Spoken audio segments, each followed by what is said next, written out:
Welcome to Business Week 11s, and welcome to, from Hull, Yorkshire, I can't do Michael from, sorry. I just have to say welcome to one of our own, Tommy Coyle.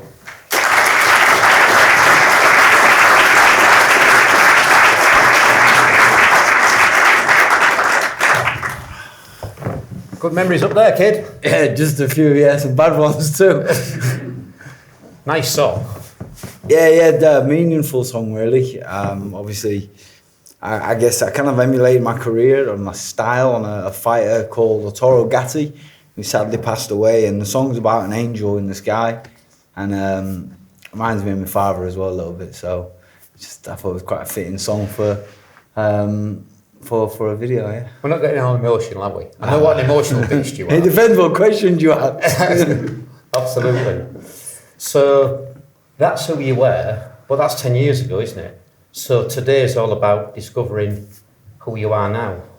So unusually, I want to start in the future, because you're going to have to get used to these theatres and training boards, aren't you? Yes. What's the pantomime? So you're becoming a pantomime villain, which is quite out of character. Tell us all about that. Well, at first I thought it was a joke. I think Mark Lonsdale reached out to yourself, and you called me and you said, I need to see you. I thought, what have I done? Because whenever Paul wants to get in touch with me, I'm usually in trouble. So we met and you said, look, I don't want you to be offended, but how do you feel about playing a role in the Christmas pantomime this year? I thought he was winding me up. I said, are you serious? And I think I could pause for... Tom, I said, Tam, your life's a pantomime. So it's all you have to do is go onto the stage with it. Yeah. And I think I paused and I thought, do you know what?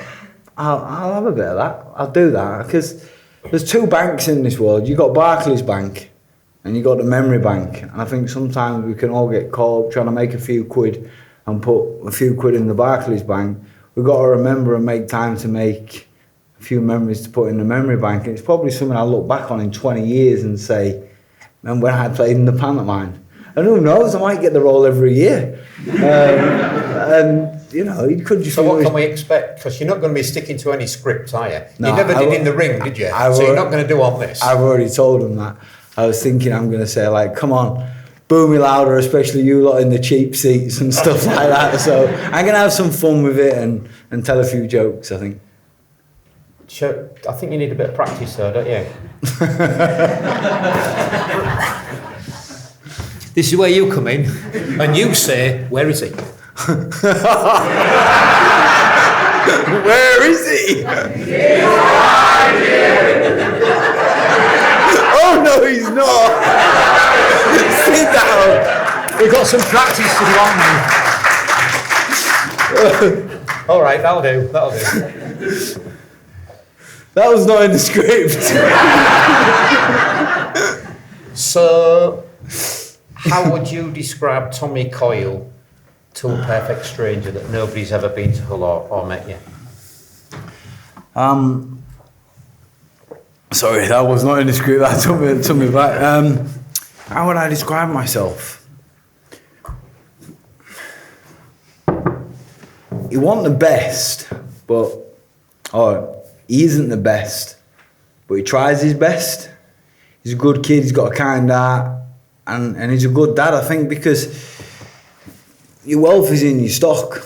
That's what my daddy always said anyways. Your wealth is in your stock, and the only real opinion I'm interested in, I guess if I'm totally honest, is what my kids think about me. Like, I'm just trying so hard to be a good dad, so if people say he was a good kid and he was a good dad and he was fair, and yeah, I think that'd be a nice way to sum me up. So I have written some stuff down here that I would describe you. Born performer, sporting gladiator, because you worked as a sportsman, it was a one-to-one gladiatorial situation, which is the toughest sports gig of all, one-to-one in a ring. You're a great communicator. You've proved that in many, many aspects. You've got an infectious energy. And you're a philanthropist and a community hero. But accepting all that, for me, it's not about that. It's the how. It's the how you do it. You do it with a twinkle in the eye sense of fun and an irreverence. And when you were younger, you could be a bit of a pain in the arse. You were certainly a pain in Eddie Hearn's arse. Yeah. Because he's the supremo in boxing, put on the Madison Square Garden gig, and Tommy decides to go and pull his trousers down in the middle of an atrium at the top hotel in New York, not knowing Eddie was au natural. As I'm sure you saw earlier. So, and there was the other internet sensation which outdid that on YouTube was you used to put spoons in boiling water, didn't you? And go up behind people and have somebody film it. Principally your dad. Yeah, just because my dad was a maniac. Like, his reactions were so just over the top, and obviously it made for great viewing. And at the end of the day, I loved playing pranks. I nearly played one just before I came on. There's a tannoid out there, and I know of one person, I won't say who's in the audience now, and I was going to say, can you please move your car? But I can't help myself. I'm just one of the lads at the end of the day. I love having a bit of fun. I just can't help it. Sorry. So let's get to what shaped you and what made you what you are. Your upbringing, those early years. It's tradition in Elevenses. We start off by a really key question, which tells you a lot about somebody. What was the first record you bought? Where did you buy it from, and where did you get the money from? Well, I got the money out of the till because I was on the market stall. Which tells you something. Yeah, I did. Well, Skellington Market, there used to be a country stall there. I don't know if anybody used to go to Skellington Market, but in the indoor market part, there was a country store and it sold old tapes. Back when we used to listen to tapes, and I had a cassette player with headphones I got for Christmas. And my dad always played songs. I'll probably end up talking about him, you know. He always used to play songs in the van, meaningful songs. He was trying to teach me. He was a good teacher. And one of the songs, what we loved, was The Greatest by Kenny Rogers. And it tells a story about a young boy who is tossing up a ball and the ball comes down. He swings his bat all the way around and he always misses the ball. But through repetition and through not giving up, he discovers that he's not actually a batter, but he's a great pitcher, which means a thrower of the ball.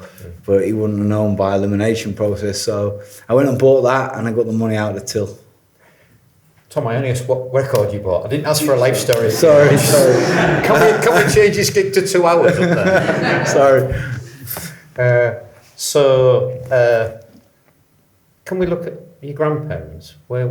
Describe your grandparents and your parents, and then we'll see where you actually were born, because sometimes that can be quite surprising. Yeah, I'm off Sutton Park. Dad was off Branslow. I actually went to his old house last night. Was driving by at 105 Wickham Gaff. And yeah, my grandfather was a seaman, and my grandmother just, she was the CEO of the house. That's what I called my wife. And he raised me daddy, and he helped raise me. Mum, where was she from? Yeah, she was in East Lass. She went to David Lister School. She's sort of good woman. She's good stuff. What's your first memories? My first memories, just always being by his side, just like in the van. Your daddy's boy, were you? Yeah, 100% proper daddy's boy. Just in the van, genuinely in the van, grafting, trying to get a few quid. Bit of tough love though. He was a tough guy, wasn't he? Oh yeah, like you wouldn't imagine. I think one of my earliest memories, having shown me some tough love, was the bus stop. I call it the bus stop incident, when I'm telling stories and I'm guest speaking. And I was at the bus stop one morning, and I'd been a little bit cheeky to some of the older lads, as you do. Nathan Hodgson, who, God rest his soul, is not around anymore. He was actually Josh Hodgson's brother, who was one of the Hull KR players, went on to play for Canberra Raiders, real good rugby player. And I'd been a bit cheeky and probably disrespectful to his older brother, Nathan. Was playing Whalley at the bus stop, and when I threw my coin, I went down to pick it up. He'd give me a good hiding. So that day I didn't go to school. I think I stayed at home feeling sorry for myself all day. obviously Mum's told my dad that I've not gone to school that day and I've got a few marks on me. So when he's come home, he's come through the door, he didn't even take his shoes off, he went, put your shoes on. So I put my shoes on and he's got me and he marched me around to, well, it was Dave Hodgson. Dave was Nathan's dad. Well, he wasn't actually his biological dad, but he was his dad. And knocked on the door, David come to the door and my dad said, where's Nathan? And he said, oh, he's indoors. He said, right, he said, bring him outside, and he made me have another fight with him. He did. And he filled me in again. So, but the lesson behind the moral of the story was like, you know, you keep going until you win. I was like, Dad, I don't want to keep going back. He's going to keep beating me up. He's a lot bigger, he's a lot older. Like, sometimes you just got to lose.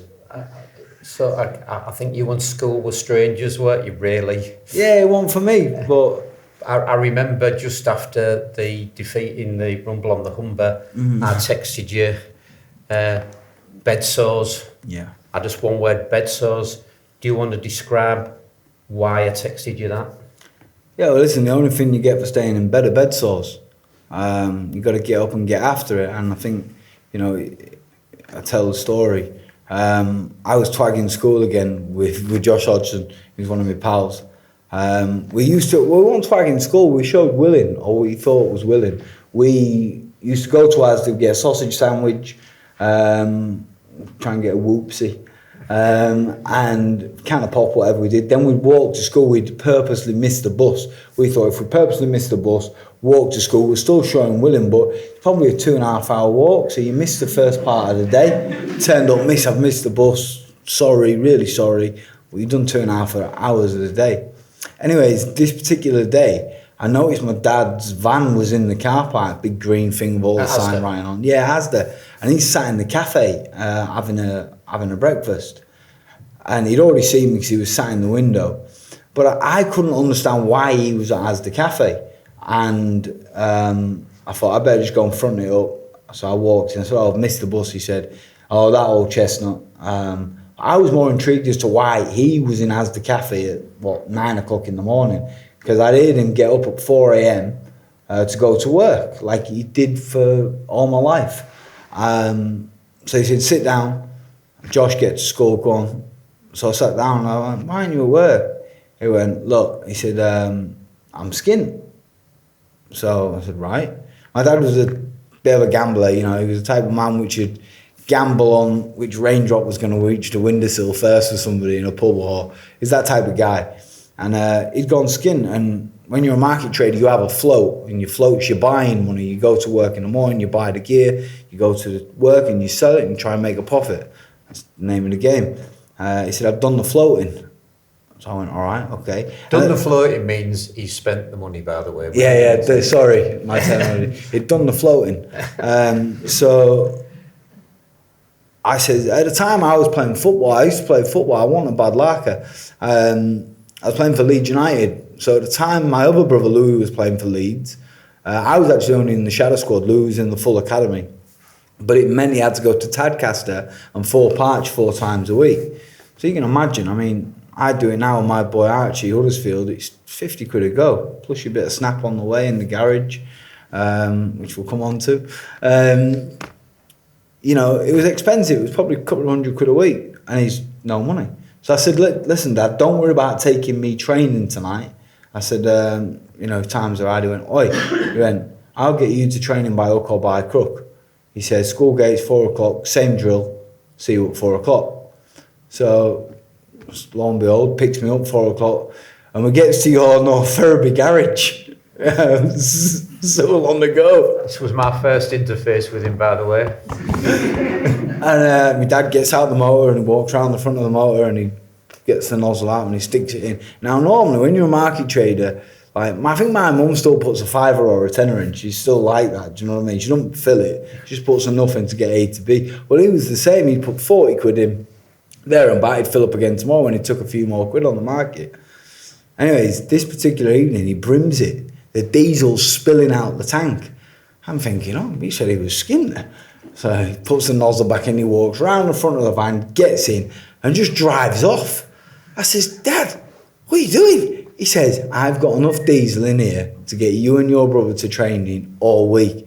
I says, I know that. I says, but he's stealing. I says, you drove off without paying. He says, correct. He said, done it a million times. He says, I won't get a letter off the police or the garage for about 10 days. He said, 10 days? He said, in my world, he said, I'll be back at work, I'll have a few quid in my pocket. He said, and I'll go in and pay what I owe. He said, you just got to look at it. It's like a form of credit then, isn't it? Yeah, well, market trader's credit card. It's like Klarna these days. I says, you know, he said, your mum don't know, by the way. He said, and that's why I've been getting up at 4 a.m. He said, because let me tell you something, son. He said, the only thing you get for staying in bed is bed sores. He says, you get up and you get after it. He says, because you ain't going to meet the people you need to meet by staying in bed feeling sorry for yourself. So that was the story, yeah. And that's why I texted you the day after the Campbell fight, bed sores. Yeah, because I was devastated. I had to get up and go face the music. So, decent footballer, Leeds United. Right. But it was boxing. Why boxing? Just the individuality of it. I don't like relying on anybody. 11 people on the pitch. It goes wrong, you know, you all share the blame. Goes right, you all share the praise. In that ring, it's you. It's solo. You win, it's your fault. Yeah. You lose, it's your fault. You win, you know, it's the best feeling in the world. Yeah. So you start doing that with that belt, don't you? Yeah. Yeah. Do it with my belly now. So I seem to recall you met the then World Heavyweight champion Mike Tyson at a very young age, didn't you? I did, yeah. Can you describe that stuff? I met him in 1999. I don't know if anybody doesn't know my dad. My dad was like, he knew everybody. He was the guy, like in his younger days, he was the fixer sort of thing. And he somehow got me to meet Mike Tyson in 1999. When and he was the man. He was in his heyday. Yeah, he was just about to fight Julius Francis. We were staying at the Grosvenor House Hotel. I don't even know how he afforded to get us in the Grosvenor House Hotel for it was a bloody fortune, cars and everything when we got there. And Mike Tyson knew my name before I even got there.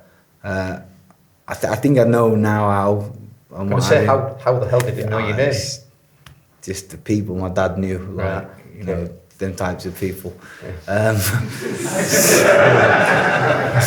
You're going to kill me today. Talk about brand and all that business week. So anyways, I met Mike Tyson and it was great. And he asked me if I wanted to train with him. So I was like, yeah, of course. But he didn't know I was an actual boxer. He just thought I was like a fan. And I ended up chinning Mike Tyson, so it was in all, because he asked me, he put his hands up like this, and I just like unloaded a combination on him. And it hit the newspaper, national news, it was on TV, everything. So it was quite a big deal at the time. And then in 2006, he come back to the UK, because I think he'd had visa issues and such. And I went to meet him again in Doncaster, and I took my scrapbook with me to show him. And he was like, I remember this. He said, God, look at me there. He said, I was in my heyday, blah, blah, blah. And then he sat down with me and he asked me about school, and he said, and I couldn't wait to tell him that I'd been expelled from school. I said, I'm like you, Mike, you know, I've been expelled, you know, fighting. I was really proud of it. And he said, let me tell you something, son. He says, it's not smart to be tough, it's tough to be smart. And back then I wrote it down actually, because I was always quite switched on. I thought, I'll write it down. But I didn't really know what it meant. And, you know, lo and behold, he was right. It's not smart to be tough. It's actually tough to be smart and think, hang on a minute, I'm not going to do this, or I'm going to do it that way, I'll do it this way. And it was just a big inspiration. And you give that for message me. to the street kids now, don't you? Yeah, just, you know, just the street kids, what I do day in, day out, and I'm passing on these messages. So, what would you change from your upbringing? What would you never change? Yeah, nothing. I don't do regrets, do lessons. I am what I am at the end of the day. Everything I've gone through has made me the man I am today. So I would change nothing. So tell me some of those lessons that you still remember from your dad. Just, you know, finding a way. There's always a solution. Finding a way. Never, ever giving up. You know, it's funny, just being manners as well. One of the best things he ever taught me was, we talked about being a communicator, but it was manners. He instilled manners manners in us. Like my boys now, you've met them, like when they finish their dinner, they'll say, "Thank you for my dinner, please can I leave the table?" And I'm really, really proud about my boys' manners, because some people, because they know my background, they maybe don't expect my kids to have the kind of manners and acumen they've got, and I'm really, really proud about it. But he said to me, "If you've got manners, son," he said, "you'll get your foot in the door." He said, because everybody wants to deal with somebody, who's polite and who's got good manners. And it's just a real great thing he instilled in me. I'll always be please, thank you, yes sir, no sir. You ring a restaurant, I still do it now. You ring a restaurant and you say, "Have you got a table for 8 o'clock?" And they go, "No, it's full." You ring the restaurant and you say, "Excuse me, love, how are you? You okay?" "Yes, yeah, look, I'm under the cosh here, it's my wife and my anniversary. I've totally forgot to book a table." Yeah, my anniversary is about 50 times a year. "I've totally forgot to book a table. Is there any chance you can look after me tonight and sort me out? Please, love, can you get me a table? No matter what time, any time." Before you know it, you've got to invest in it. And my dad taught me all these things. Like, we've never owned a racehorse, by the way, but every time we've gone to the races, I hope no one from Beverley Racecourse in here today, because I can't see who's here. But, we've always gone in owners and trainers when we've gone. And we've never owned a racehorse. And, he was just a genius. He would get the Sun newspaper in the morning. He'd go like this and he'd go, "Oh, Boomerang Blade is running at 2 o'clock. The trainer's Tim Easterby. It's owned by Mr. Smith." He'd ring Beverley Racecourse. He'd go, "Hello, sir. It's Mr. Easterby calling. I've got a couple of clients coming this afternoon. Mr. Coyle and Mr. Johnson. Yeah, could I leave 2 owners and trainers passes on the door for them?" You go, "Yes, Mr. Easterby, no worries." And then we'd get there as Mr. Coyle and Mrs. Smith, and we'd have 2 owners and trainers passes waiting for us. And that is why you will be in the Royal Box on Saturday, won't you? 100%. Exactly that. And, there's always a solution. Don't take no for an answer. No means nearly okay. But we lost him a couple of years ago, didn't we? Yeah, oh man. So that was a blow, wasn't it? It kills me. I was just driving home, went to Nando's with a wife last night, and we're driving back through from the Kingswood one. I live East Hull, and we pulled in at Wickenby Garth, and I went, "This is the place, 105, and it's the hardest thing I've ever had to do in my life, losing my father. It was my boy's birthday. It's coming up, by the way, 11th of June. And he turned up for my boy's birthday party and he died in my arms. Tried to resuscitate him. And I'm scarred for life. I don't think I'll ever be the same kid ever again. I've lost my hero. My father was my God. He's still the boss now. You go down the market in the morning, when I buy the gear, like I was there this morning, it still says C Coyle when we place the gear in the morning, because it's not my fruit stall, it's not my gear, it's my dad's. And yeah, grief is, if anyone's struggling, by the way, anyone who's struggling with grief, all I'll say is this: grief is the price we pay for love. The grief we feel now is the price we pay for the love we get while they're here on earth. But Tommy was so bloody tough on you. He used to get you up at 4 a.m, you'd be 7 or 8 years of age. Yeah. We would say that was probably abuse now. Yeah. But the world's too fluffy now. That was what was required when I was younger. I had my flaws as well, like I wasn't a great kid at times. He kicked me out when I was 17. It's the best thing he could have ever done to me. But all the lessons it instilled in me in those years leading up to me being 17 allowed me to go and forage and get it my own. And he gave me a tremendous upbringing, When he kicked you out, I remember you was having to do a bit of ducking and diving training, didn't you? Because when I met you, the phone rang and he went like that. I said, "Tom, you only have to answer it. You don't have to pick it up like that." And you told me a story about picking the phone up. Do you want to tell these guys that story? Yeah, always answer the phone. Always pick up the phone. And if you miss it, ring them back. Even if it's a call you don't want to have. I'd been kicked out. It was around summertime and November was coming up, which I saw as an opportunity, fireworks. So I was getting a load of fireworks at the time off a gentleman called David Clarkson, who's a friend of mine now. And he used to get me a load of sparklers. I used to go on the Beverly Westwood. I used to put a yellow Ibis jacket on like I was one of the Westwood team. And I'd just walk around selling these sparklers. But this one particular year, I was so under pressure. I was living at 135 Bavia Road in Hedden, a little quarter house it was, 2 up, 2 down. And I had my rent to pay, bills. I had a gas and electric card. I had all my stuff off Easy Buy on credit, TV, sofas, all the rest of it. And David had laid on these fireworks. When you lay something on, it's like sale or return. He'd given me them. He said, sort me out when you've sold them. But I'd sold them and spent the money. So he's ringing me on the 6th of November for his money. And I'm not answering the phone. I'm thinking, just ignore him, the problem's going to go away. Anyways, December comes and he wants his money because he probably wants to buy his kids some Christmas presents. And he sends a gentleman called John Watson to my dad's fruit stall. Now, John was his heavy. John used to come... He's his enforcer. Yeah, he used to come and collect the debts. And obviously, luckily for me, I wasn't there because I'd been sacked. By the way, I had the sack more times than Santa with my dad. Like, I was sacked all the bloody time. And he turned up, I wasn't there. My dad phoned me and he went, "What have you done?"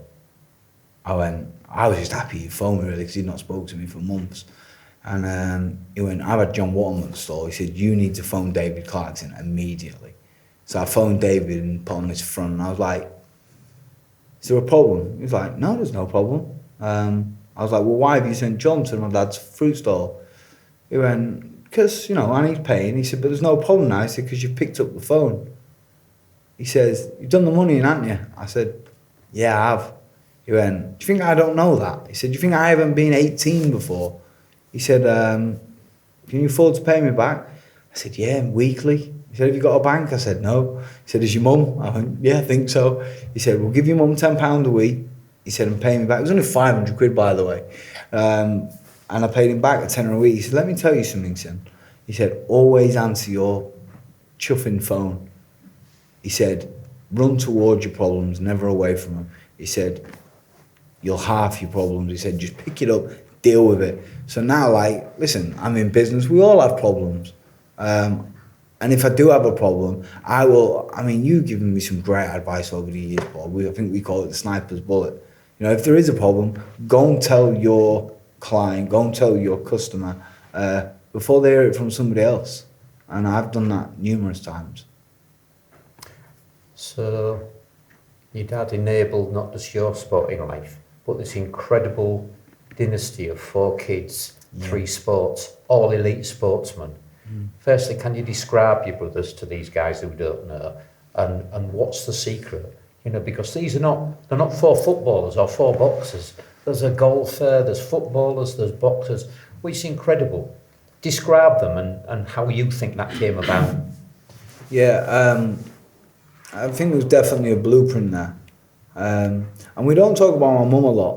But my mum's good stuff. She's a beautiful, caring, loving, wonderful woman who just acted like the glue, and she kind of sat there in the background.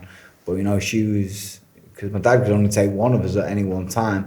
My mum done a fair share, but she kind of sits in the background, and it's really important for me to recognise that as well. But Dad was at the spearhead of it. He was hard. He was tough.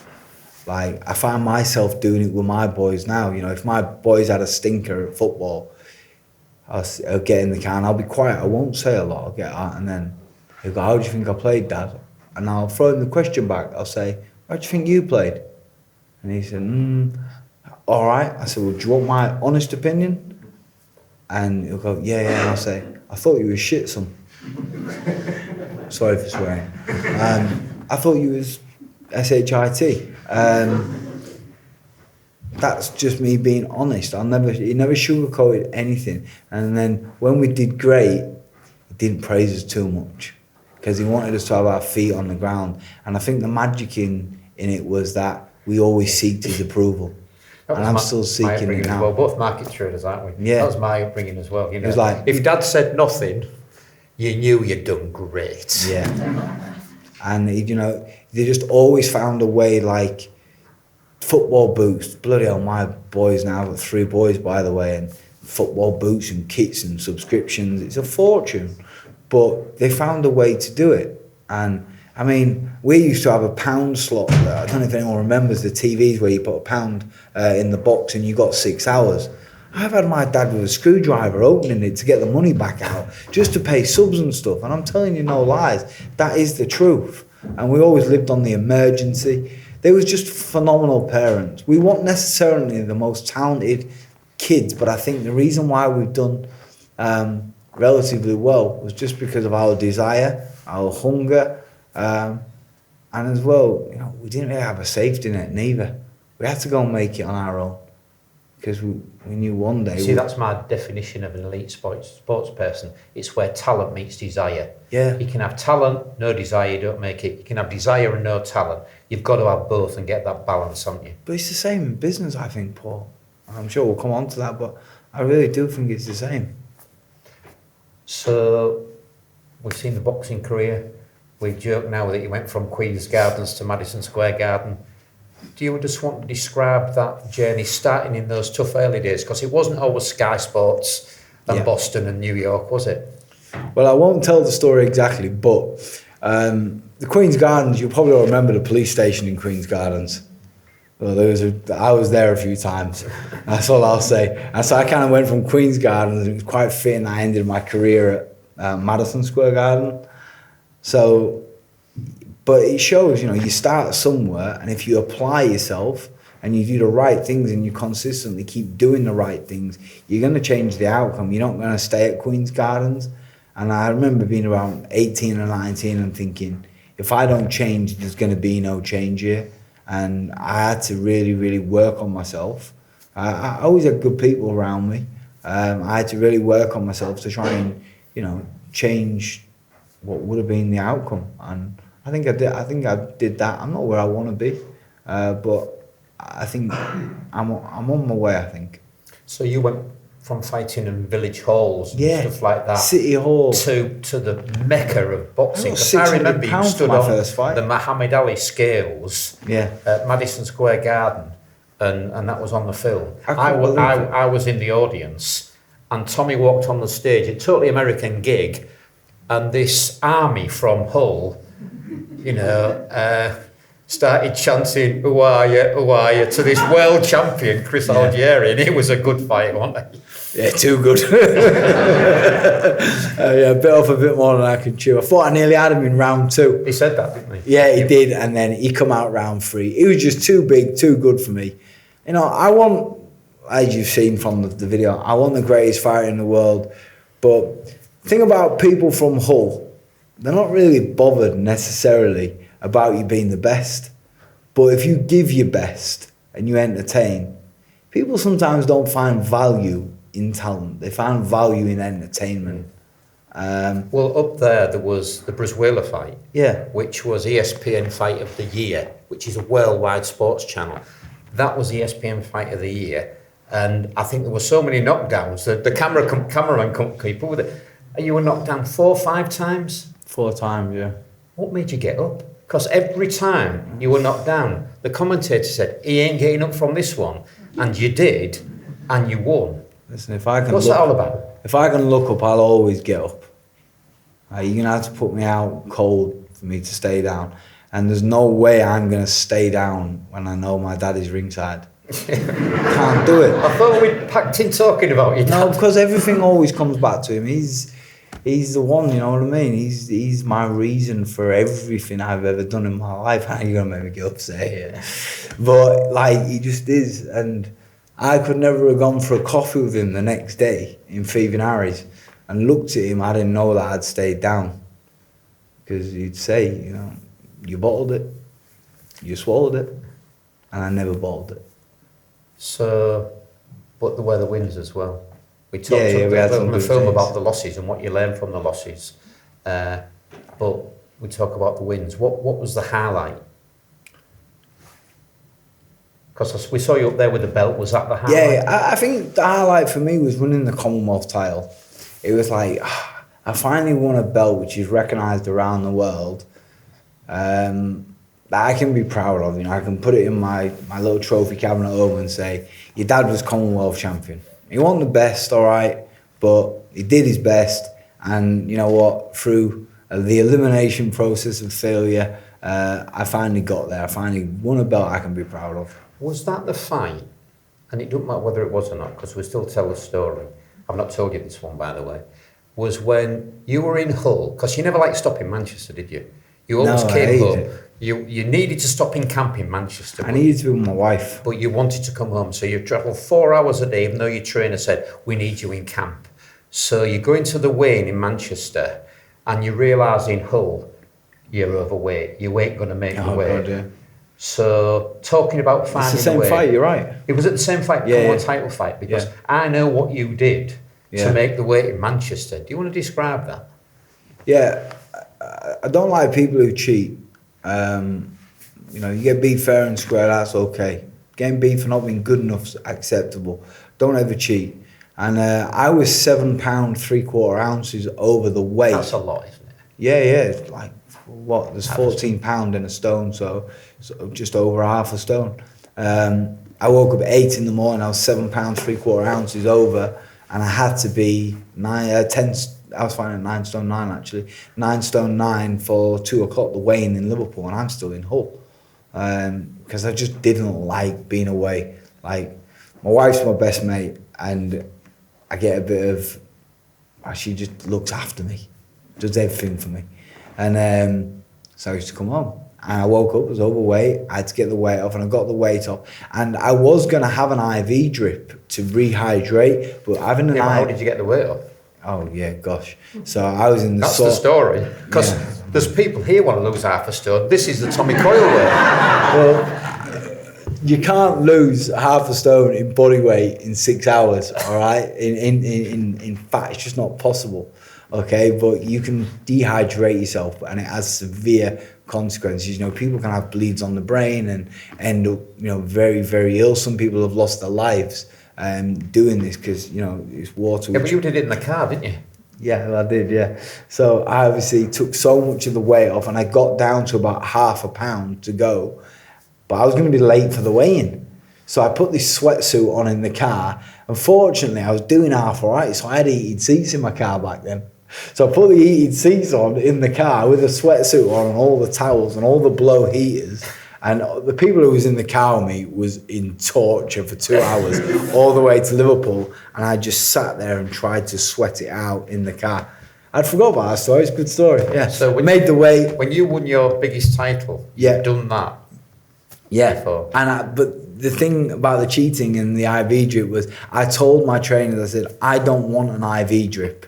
Because if I'd have had an IV drip, like most fighters in the world get, I know that it's illegal in boxing. And because I'm really superstitious and I think I believe in something, And if I'd have had the IV drip and won the fight, like I was dead certain I'd win the fight. I was very confident. But had I had the IV drip, I'd have felt like I cheated and it wouldn't have been as sweet. Wouldn't have been your time. No, because I did the wrong things. So I did everything right. I made the weight and I won the fight. And yeah, it's a little title I'm proud about. But your career ended in Madison Square Garden. And unlike none of us thought would happen, you didn't end it yourself. Jamie ended it when he threw that towel in, didn't he? Yeah, do you want to describe what happened? Yeah, Jamie Moore. Yeah, I think Jamie had picked up on it in the training camp, but I was having a lot of issues with my eyes towards the end of my career. And it's probably because of my style of fighting. I was always in and out of hospital after fights. And I think he'd picked up on it in training. I'd maybe mentioned a few things. But then during the fight, what I thought was a mistake in the fight, I come back to the corner and I said, Jamie, I've got a lot of double vision. And I couldn't see in the fight. And Jamie just said, look, it's over, son. He says, this is it, it's done. Like, this is your eyes, we're talking about your health. And I was like, no, please don't. Not Madison Square Garden, this is my big opportunity, I can turn it around. And he just said, look, son, he says, one day you'll thank me for this. And sure enough, I did. Towel came in, didn't it? Towel came in. And sure enough, you know, years on, 5 years ago, it was 6 years ago, on the 1st of June, actually, my last fight, I'm so grateful because I think about my business now, and I'm in the health and wellbeing industry, and I'm customer facing every single day. How can I promote health and wellbeing if I don't have my own? So does your ongoing health bother you? Because we've got the footballers thing and the rugby players now who are concerned about the blows to the head. You've done that for a living. You've invited blows to the head for a living. Does that bother you going forward? I try not to even think about it, Paul, because I believe in manifesting things, and I try not to even give it any sort of thought. I throw them thoughts out the window like I'm trying to throw this question out the window because I don't. What's going to be is going to be. What's for you is for you. I remember we sat on that ice cream parlour at Willoughby and talking about your retirement. Do you remember? Yeah, I do. And you weren't going to retire, were you? No, I won't. You were going to have. It's always one more fight, wasn't it? I nearly come back. I bribed you with an ice cream, didn't I? You did, and I offered you some therapy, but you wouldn't have it, would you? No, I'd struggle with that stuff. But again, there was a potential fight this year, but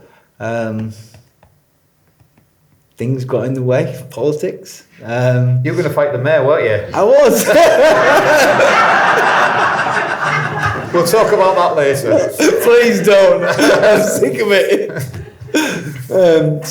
I'm staying retired, guys. so talking of Luke, there was a heady time in this city where I remember you opened your gym at our place down Geneva Way, and I came to what I thought was an opening. Thank you for that, by the way. Pardon? Thank you for that.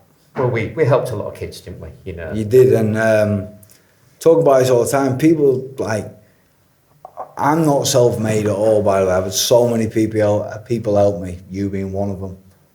Advice, time. And time is something that you'll never get back. It's a proportion of your life you'll never get back. So I really, really, I wanted to say it in front of people, appreciate the time you've given me over the years. Thank you very much. Well, what I've had back, I comes down to what I thought was a gym opening. There's this massive Sky dish with a massive Sky wagon outside of our gym, and Sky Sports were broadcasting live from our little gym, and there was world champions there, Kelbrook was there, wasn't he? People like that. And I thought, oh my God, and that was for about 4 or 5 years. Sky Sports were in town all the time. That's thanks to Luke. Thanks to Luke. It is, it really is. And, my success is thanks to Luke. I have so much respect for him, because if he hadn't won a gold medal, I might have still been fighting Hull City Hall. He won a gold medal, he brought the cameras to the city, and he gave me a stage to rage, he gave me a platform. But I went and did my own thing on the platform. But in your way? In my way. And, he was the good-looking poster boy, golden boy, the pugilist, the very good boxer, and I was your slugger. I was your entertainer. And we had yin and yang, and it worked. And I'm so grateful for it. For 4 or 5 years, it was world title shots for, there was... but now, you talk about leaving a legacy. Yeah. I don't see anything, Tom. I don't see anybody or anything that's followed you and Luke, and that should be legacy. What do you feel about that? Are there any people that's going to come up and follow you? I also think there was many people what were on our undercards, and... they could have done a better job in marketing, promoting themselves, putting themselves out there. Some of the things I've done, like when you're tired from training camps, but, going and just handing trophies out, just doing the right things because these kids look up to you. I think, They don't work hard enough, is that what you have to work hard. And so many people want to be professional boxers for Instagram. Yeah. For a blue tick, and to reap sponsorship so they don't have to go and shovel cement. But in the early days, I was getting up at 3 a.m. I was working on the market store. I was finishing at 9 a.m. for my dad, and then I would go to Nuffield, or Cannons it was called then. I would do my morning workout. I'd then go back to the fruit store, work all day long, which by the way was genius because I was working with people in the community all day long, serving them. They was all my customers at the fruit store and my customers buying tickets. It was perfect. And then I'd go to the gym on the night. And then, it'd be the same day in day out until I got my break. But I was in the game for 8 years until Luke won that gold medal. I was like, thank God for that. And some kids don't want to do the work. If I'm So you totally were honest. actually, it's not as though you became famous, then went to help the community to give something back. You were in that community to start with doing that work. It enabled you to do what you did. I'm just one of them at the end of the day. I genuinely am just one of them. That's why I bloody drink in the Empress pub and get filled in. We'll come to that. Sorry, I had to say it. So, what did we tell you about not going into town? But you know, I love nice restaurants and I love the nice places. But sometimes, you know, like you go to these places and you know you're around people which are drinking the influence world. It drives me potty, and you're just around people which are in there because the owners have asked them in there and they've sent them some drinks. But I like real people. You go in the Empress pub, you're meeting war heroes. Like you're talking to people who have been in the services and you know that own corner shops, and you just sat talking with real people, telling real stories. But you're also meeting people who want to fight you, or want to prove themselves. Yeah, well, who've had a couple of drinks. Yeah, do you know what? I've been wrong a lot of times in my life, but genuinely, guys, I wasn't wrong that night. Like, I think it was just a guy who was drunk and he was just, he was looking for it. Like, when you look back at the CCTV. And your brother proved yourself a better fighter than you. Oh, I'm so glad he was there. I know. I think he's took the title head of the family now. I've handed it down and said, there, bro. But you know what? He's only done what any brother would or should have done. And you know what? Had he been out with his teammates that night, my brother Louis would have done the same. And he's only going off the rule book. It was in the rules. My dad said, listen, you're side by side or you're back to back till the day you die. And that meant you're back to back fighting the world or you're side by side going at the world. You don't ever leave each other. If he'd have left me that night, he wouldn't have been my brother. He just done what his daddy told him to do. So what did you do then with him? With the boy? No, with Louis. You got him out of the country, didn't you? Yeah, we went, oh, it was funny though. Yeah, we went to Portugal. Oh, yeah. Anyway. Let's... I said, we need to get out of here. Let's go from the sporting career to your community side, because we've established you were in the community anyway. You didn't have to come back to give something back. It was part of you being you. So the Christmas elfing, the school uniforms, the work you do with the street kids for the police, the work you did for the Children's University early days. Remember with John Butterick? Well, this is early where days it all with started. him. And it's sort of you rather than a manufactured you, isn't it? Yeah, 1,000,000%. Look, John Butterick, I'm going to go back to him again, give my dad his first pair of football boots. My dad wanted to play football, didn't have any football boots, couldn't afford them, his old man wouldn't buy him any. John Butterick gave him a pair of football boots and he got his first game of football, fell in love with sport. Wasn't necessarily a great player, never went on to make anything in sport, but, really loved sport. Fast forward, me being 20 odd years of age, I'm kind of doing half all right boxing. Well, I'm getting £1,500 a fight. I'm barely making a living. I thought I'm going to need something to fall back on because, my education was terrible. I've got no grades or GCSEs to fall back on. I thought I better kind of, become a personal trainer or, just start doing box fit classes.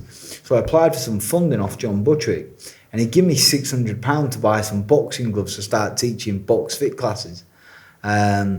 Which was unbelievable. 600 quid back then. I was like half of what I was getting for a fight. I bought pairs of gloves, I bought some pads, and I just started training people out of a gym in Brough, £3 a session. And so he helped your dad, and he helped me. And then I started doing half right, and I thought, do you know what? Like, I need to help some people. And when you are in the community, there's some real sad stories out there. Like, and I just can't say no. Sometimes, I should learn to say no, but I just can't do it. I can't say no. It's not just that though, Tom. I mean, after the fight in Madison Square Garden, which ended your career, You went into hospital, didn't you? Yeah. Then you were walking around New York, and there was a beggar. They call them panhandlers, don't they? And there's a beggar down there. And if you don't tell them what you did, I'll tell them what you did. Do you want to tell them? How much did you drop in that beggar's hat? No, but How much did you drop in that beggar's hat? I think it was $3,000. But it was because the Matchroom Boxing give me some expenses. They give me my expenses in cash. But I was always going to buy my own dinner when I was out there. So it felt like free money. So I didn't spend the expenses, it was still in the envelope. So when I finished the fight and I was a bit fed up and I was down, I still had these expenses, $3,000 or whatever it was. And I just thought, well, I was always going to buy my own dinner anyway. I just thought, I'm going to make someone happy. And I give one of the beggars it. Do you know what? It might have even been a business. He might have been there doing it day in, day out. But do you know what? It made me feel good. And maybe doing good things sometimes is a little bit selfish because look, you might not think it, but I'm a real sensitive kid. I'm quite an emotional guy. I'm very insecure, by the way. And I've got some demons. I'm not even going to deny it. I've done some bad things when I was a young kid that I'm not real happy about. So it proves when you said up there, you just want to be known as a good kid. Yeah, I'm just trying yourself as a good kid continually. Do you know what it is? If there's a place called Heaven, I want to get there. Just maybe trying to pay my rent while I'm down here on my bed in heaven. That's truthful, honest to God. But like when we do these things, we've had partners what have helped us. It hasn't always necessarily come out of my pocket, and I think it's important to say that. You know, there has been people that have sponsored projects and things like that, so it hasn't necessarily always come out of my pocket. But I've been the spearhead of it because if I don't do it, or you know, there is people who do it, but if I don't do it, who's going to do it? The one that surprised me most wasn't about money. It was about, do you remember that stabbing down Peel Street and the kid lost his life? Yeah. And the police were all down there, and you were down there straight away with them. Yeah, what do you do that for? Well, because people are losing their lives at the end of the day, and you know, picking up a knife is just so cowardly. I got bought to use these. So tell these guys what you did down Peel Street straight after that stabbing. We got commissioned by the police crime commissioner, Jonathan Everson, who's a gentleman, by the way. He's a great geezer. Probably won't like me calling him a geezer. he's a really nice gentleman, and he funded us to build this box clever bus. It was wicked. You remember it? Yeah. Double-decker bus, by the way. I remember it. You packed our service station. Oh, I know, yeah. Patrick used to go by me about that bus, didn't he? He's left the bus here again. Fuck, some funny times. Just thinking, honest to God, we used to run out of diesel all the time in it as well. But anyways, yeah, it had a classroom on the top floor, and then the downstairs was the boxing gym. And the idea was that we would go into these rural communities and these tough places like Orchard Park, you know, places where there was antisocial behaviour and crime and just nuisance behaviour, and try and get these kids a diversion, a bit of direction, and try and inspire them to switch on and try and make something of their lives. Because some of these kids in the communities, by the way, they're smart cookies. They're just not doing it in the right way, but some of them are quite entrepreneurial with some of the things they're doing.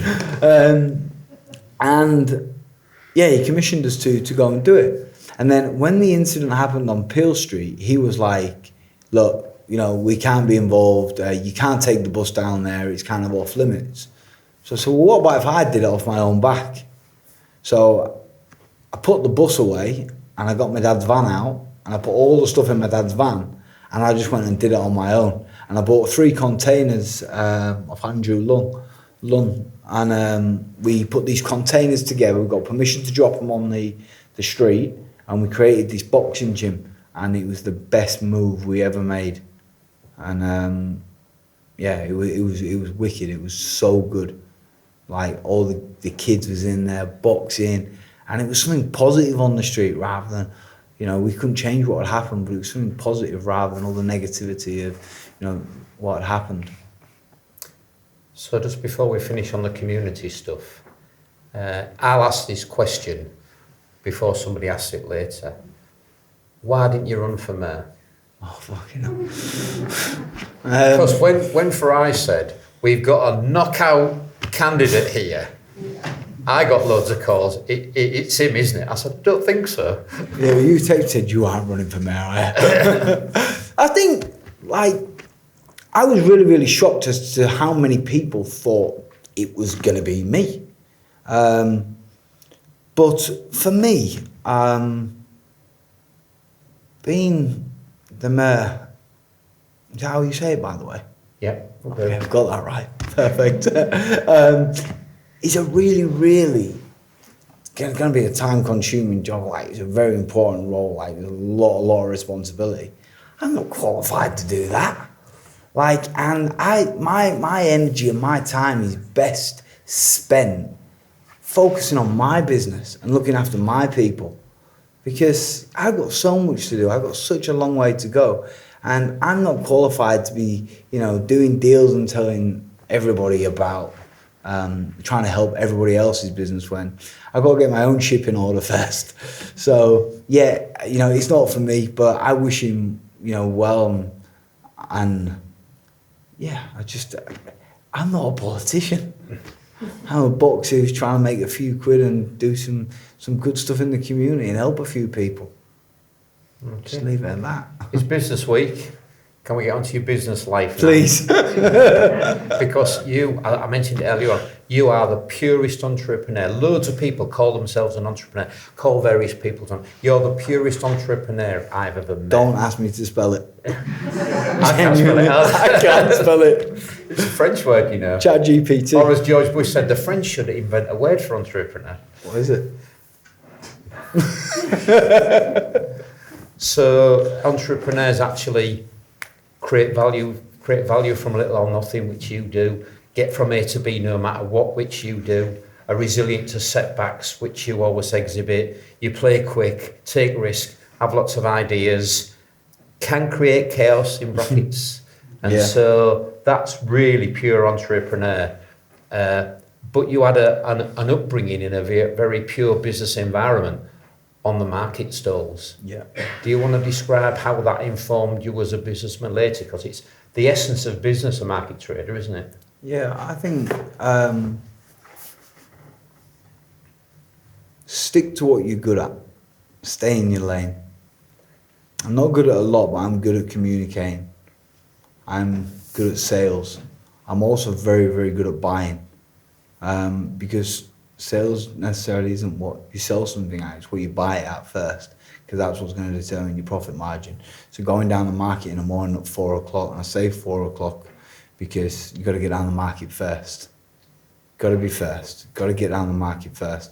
Buy well, and sell fair as well. Just because you buy something really, really cheap, don't sell it at what everybody else is selling. I try and undercut everybody else, and give your customers a fair deal. So yeah, them early days on the market stall was was a huge part of my career. It's very, very different now. We're working with some big blue chip companies. You don't handwrite an invoice to them. You try. Yeah, it'd be nice, but it's very, very different now, and things take a lot. So now you've got Coyle Health and Wellbeing Yep. business, which is working for some top blue chip companies. Yeah. Do you want to describe? So we started out with gyms. We built some gyms, and it was built really on community. People came to that gym because their friends was there. They seeked inspiration. They wanted to get in shape, and then I was given an opportunity by a gentleman called Finbar Dowling, who brought Siemens Gamesa Energy to Hull. And he asked me if I could design him a wellbeing program. So me being me said, yeah, of course I can, no problem. I didn't know what a wellbeing program was. So he invited me down to the factory. I got there and I thought, oh my goodness, what have I got myself into? This factory is humongous. And I just thought, I need to be really upfront and honest with him here. Obviously, I understood well-being, I understood fitness, I understood being healthier and how it could help people's performance, etc., absence, sickness, all the rest of it. I understood it. but I didn't understand the business that I was designing this program for. So I said, look, Finbar, and it was also, you know, a way to get me a bit more time. I said, how about I come and work here for 12 months, 18 months, and I learn everything there is to learn about this industry so I can build you a bespoke wellbeing program. And then when I started to work in the company, I understood that, you know, these guys were wearing certain PPE in segment 3, for instance, and they was, you know, sweating so much. Therefore, their physical job there. Yeah, very physical job, and very skilled as well. And you know, I realised that these guys would need to be, you know, hydrated. And then I started to look at the canteen, and I'd think about what food they were serving, and I'm thinking, you know, I want to eat this to be a professional fighter and best in my job. These guys can't be eating this stuff. So then we redesigned the menu, and we started to look at the calories that these guys was eating and the calories these guys was consuming on the shop floor, because, you know, some of the blades back then when we started was like 85 meters. That was like 100 steps. So there, for instance, I know that there's 0.04 calories in every one step you take. You walk the blade, length of the blade once, that's 4 calories. You're doing 25,000 steps a day. You're 900 calories a day just in walking. That's without your physical activity. So we started to really delve into what well-being looked like for them. And we come up with what I believe is an unbelievable bespoke program for the team at Siemens Gamesa. And I thought, there's some legs in this. I thought, I'm going to start doing this for more companies.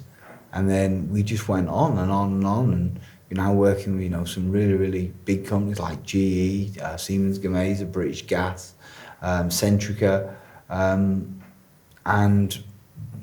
Yeah, but you know why Finbar wanted you, Tom? A lot of people could do that stuff. He wanted you as a communicator and you as a role model to those people. Maybe and so, I think the lesson to business is you can have all the marketing campaigns and websites and posts, etc. But if you get a great communicator at the head of your comms, like yourself and a role model, Finbar spotted that was the key. Yeah, people buy people at the end of the day.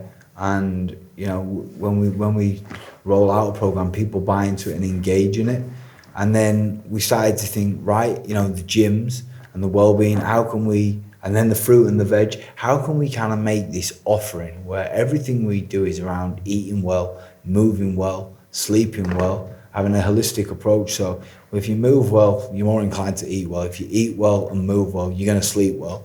And as you say, you know, if you have a good night's kip, you get up the next day and you think well. So we developed this like 360 approach with all the things we had going, fruit and veg, you know, the gyms, the wellbeing programs, and we just kind of put it together to develop this program. Did I set out to do that? No, but I kind of did a bit, learnt a bit, did a bit more, learnt a bit more. Also the entrepreneurial process, yeah, do a bit, learn a bit, do a bit more. Yeah, and I kind of have built, you know, a great company. You've got some good people around you now. Yeah, I really have.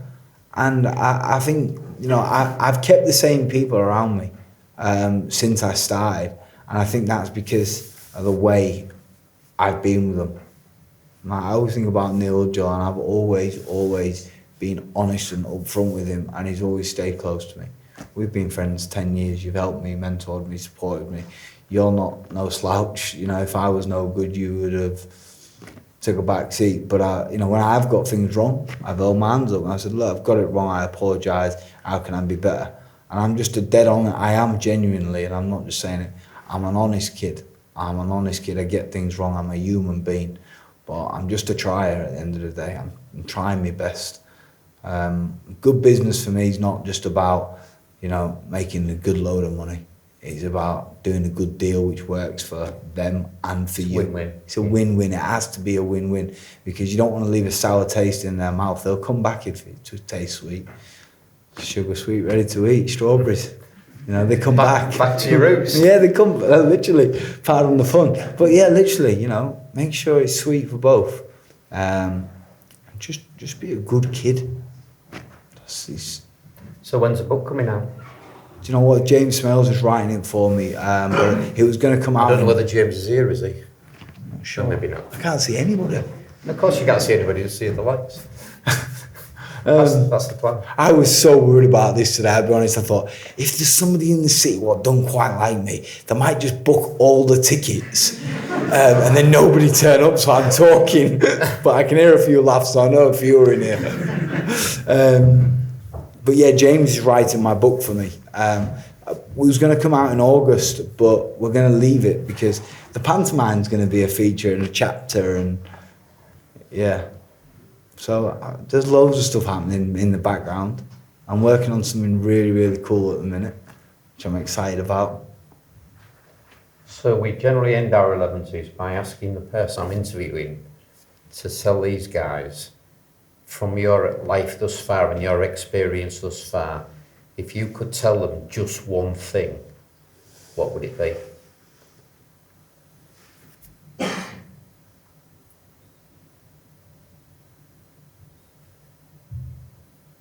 See, we haven't pre-rehearsed the questions, can you? Yeah, you've caught me off guard. Do the right thing. Do the right thing. Yeah, perfect. Yeah. Do the right thing. Because in business, there's the cheaper thing, there's the easiest thing, you know, but something inside you, you always know you what the right thing is. You got to go to bed on the night, and if you don't do the right thing, you can guarantee you won't get any kip. Chasing that win-win. Yeah, just do the right thing, you'll sleep well on the night.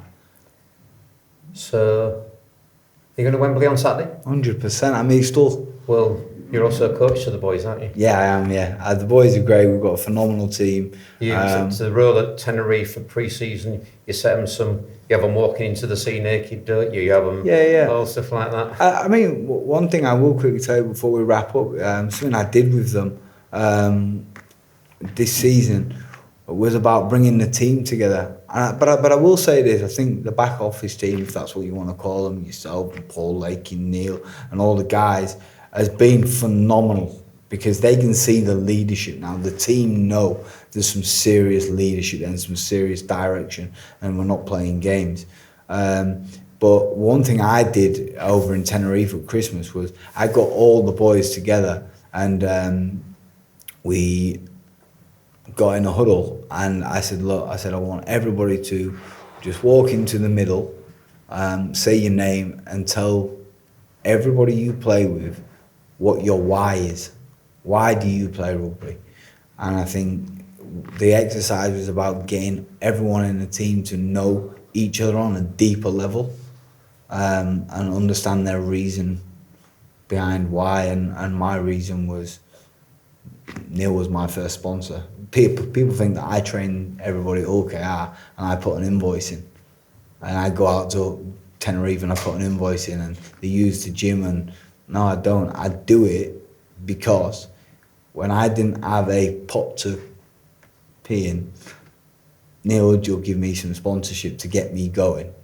And I'm just sending the elevator back down for his team that he's so proud to be involved in and loves so very much. So I think the theme for Business Week this year, that's about, we had one of our own yesterday at the Business Week lunch in Phil Batty. We've got one of our own here today. I think one of our own is going to win the cup for Rovers on Saturday. Yeah, Mikey. You think so?